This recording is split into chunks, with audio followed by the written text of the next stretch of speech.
आपल्या पुण्यात चांगले शाकाहारी रेस्टॉरंट्स कमीच आहेत नाही का? पण आता नो वरीज, प्रेझेंटिंग पुणेरी विलेज. आपल्या पुण्यातल्या स्वामीनारायण मंदिरासमोरच इथे तुम्हाला मिळेल शांत आणि प्रशस्त जागा. जेवणाची चव ती तर एकदम भारी. प्रत्येक खास तुम्हाला वाह म्हणायला लावेल. ताजे पदार्थ, उत्तम चव आणि पोटभर जेवण यांची गॅरंटी. घरातल्या सगळ्यांसोबत बाहेर जेवायला जायचंय तर मग पुणेरी विलेज तुमच्यासाठीच आहे. काय मग आजच या रेस्टॉरंटला भेट देताय ना? नमस्कार, मी तनया. न्यूज अनकटच्या कृषी अपडेटमध्ये आपलं स्वागत. पाहुयात कृषी क्षेत्रातील काही महत्त्वाच्या घडामोडी.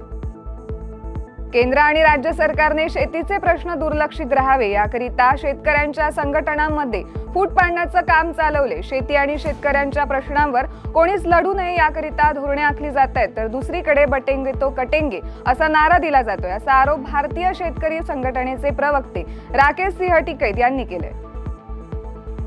पिवळ्या वाटाण्याच्या शुल्कमुक्त आयातीला मुदतवाढ दिल्यामुळे देशांतर्गत बाजारात तुरीचे दर दबावात आले. 2024-25 या वर्षात तुरीला 7,550 रुपये तर 2025-26 या वर्षात 8,000 रुपयांचा हमीभाव जाहीर करण्यात आलाय.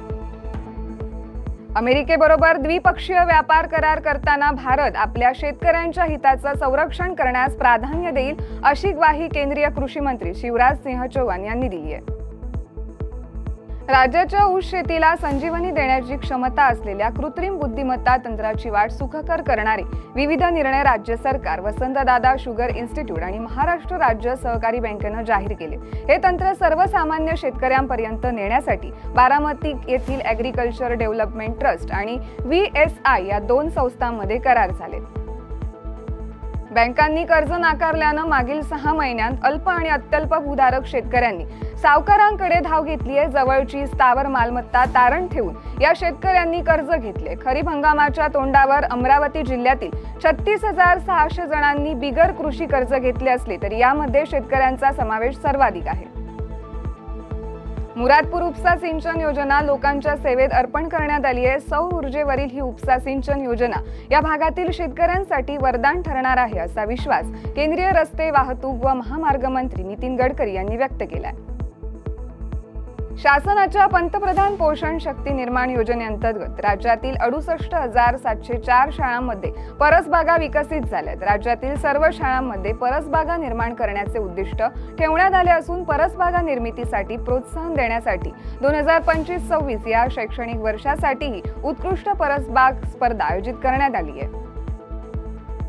किंमत आधार योजना 2024-25 अंतर्गत हमी भावाने तूर खरेदीची मुदत 28 मेला संपली आहे. पणन महासंघाअंतर्गत परभणी व हिंगोली जिल्ह्यातील 16 केंद्रांवर 2,348 शेतकऱ्यांची 40,901 क्विंटल तूर खरेदी करण्यात आली आहे. या बातमीसह वेळ झाली आहे कृषी अपडेटमध्ये. इथेच थांबायची. तोपर्यंत पाहत राहा न्यूज अनकट.